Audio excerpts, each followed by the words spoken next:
Что, танцевать будем? Танцевать будем или есть? Прежде чем есть, нужно готовить. Привет, я Саша. Добро пожаловать на наш канал Cooking Time, на нашу кухню Cooking Time. Леша за кадром. Сегодня снова очень домашнее блюдо, которое, собственно, будем готовить себе на обед. Рис с вялеными томатами и курицей. Следите за руками. Поехали. Куриная грудка. Грудку нужно сразу. Сейчас я нож. Грудку нужно порезать. Небольшие кусочки. Ну, не мелкие совсем, не в пудру. А бедрышки? Можно использовать и бедрышки, само собой. Кому как больше нравится. Чуть более диетично, с грудкой. Бедрышки мы в последнее время полюбили делать, зажаривать в аэрогриле с хрустящей корочкой. Получается быстро, очень вкусно. Ну, такими достаточно крупными кусочками, не в пыль. Нет, не в пыль. Можно использовать и не курицу. А кого? Индейку, например. Курица готова. Луковица. Ну, у нас достаточно крупная луковица. Вся не нужна. Я возьму половину. Лук режем совсем мелко. Чеснок тоже измельчить. И вот чеснок прям совсем мелко-мелко. Чеснок у меня не молодой, поэтому сердцевинку я убираю. Рубим ножом. Вяленые или сушеные помидоры. Вот у меня одна из волшебных баночек, которые я всегда делаю фанатично. Летом из нескольких кадок помидоров. Так, помидоры тоже режем, не сильно мелко, так, чтобы они тоже чувствовались. Ух, какие они прям, посмотри. Ароматные. Красавчики, да, и прям сразу аромат пошел. Это томатный соус. Свой. Не из своих помидоров, но собственноручно приготовленный.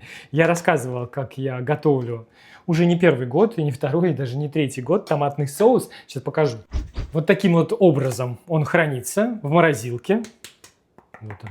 Литров 10, наверное, получается, да, томатного соуса. И вот он хранится в морозилке, когда необходимо. Ну, или практически всегда нужен всегда томатный необходимо. соус. Да, всегда необходимо. Я просто по пакету достаю, размораживаю, перекладываю, переливаю в контейнер и храню уже в холодильнике. Он тоже пару-тройку недель, пока не съедается, легко хранится. Таким образом, нам вот заготовок хватает на целый год. А томатную пасту или перетертые томаты можно использовать? Можно, да, можно использовать, но тогда лучше чем-то дополнительно доприправить, потому что при приготовлении томатного соуса используются уже там соль, перец, травки, муравки какие-то ароматные, и все это получается уже вкусно, ароматно, приправлено, поэтому если будете использовать томатные, просто перетертые томаты, ну, чуть-чуть их можно тоже там прогреть, проварить, немножечко чего-нибудь для аромата, вкуса добавить. Чем-нибудь их угостить. Рис басмати мы используем в последнее время. Важно ли, что именно басмати? Нет, используйте тот, который хочется. Можно делать с коричневым даже рисом, с каким-нибудь черным рисом, жасмин. Что у вас там есть, то и используйте. Помидоры я уже подготовил, а вот масло, да, оно понадобится сейчас при жарке. Поэтому, когда мне пишут там под рецептом в заготовках столько оливкового масла, ну вы же его не выкидываете. Конечно. Вы потом это масло, во-первых, это масло вы делаете еще вкуснее, а потом его также весь год используете. Это прекраснейшее отпомидоренное масло. Отпомидоренное, пропомидоренное по полной программе масло. Все, теперь со всем этим добром походка свободная от бедра. Смотри, как томаты красиво блестят, сверкают прямо. Вообще все выглядит очень аппетитно, да? Аппетит начинается с готовки, правильно? Сковородку ставим на средний огонь, добавляем волшебное пропомидоренное оливковое масло. Разогреется, добавляем лук и обжариваем его 2-3 минуты. Ну, в процессе, да, не забываем пританцовывать. Ты тоже можешь.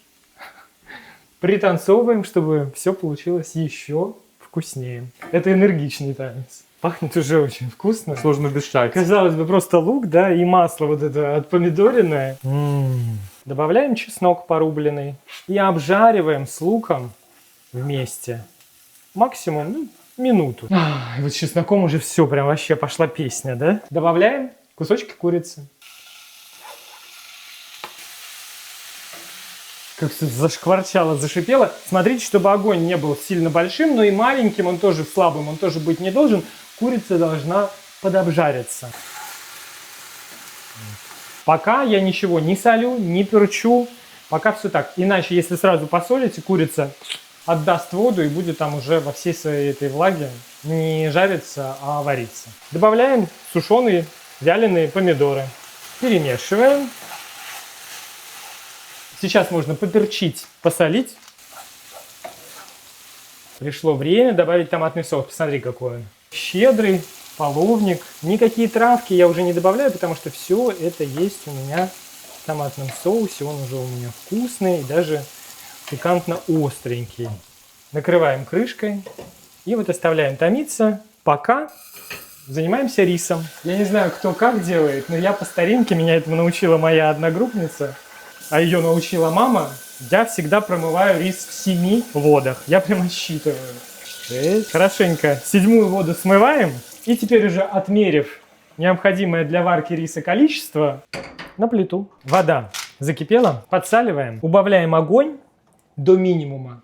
Накрываем крышкой. И теперь нужно, чтобы вода почти, но не полностью оттуда ушла. Тем временем следим за курицей. Огонь здесь должен быть прям совсем-совсем небольшой. Там уже ничего не должно не жариться. Вот прям чуть-чуть просто держим это все в горячем состоянии. Томим. Смотри, там вода еще осталась. В дырочках бурлит. В дырочках чуть-чуть подбурливает, да. Все содержимое сковородки добавляем туда, на рис сверху.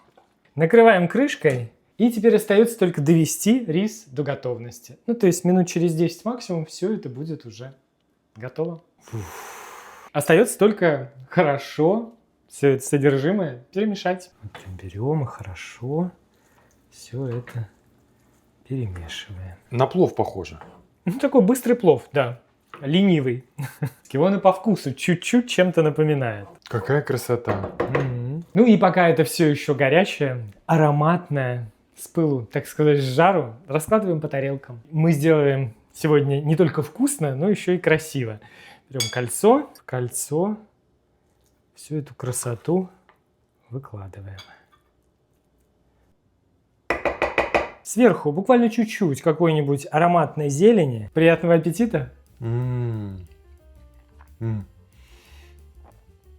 Все-таки домашний томатный соус творит чудеса. Невероятно вкусно. Рис пропитался этим всем. И так насыщенно все. Но помидоры, они пахнут космически вкусно.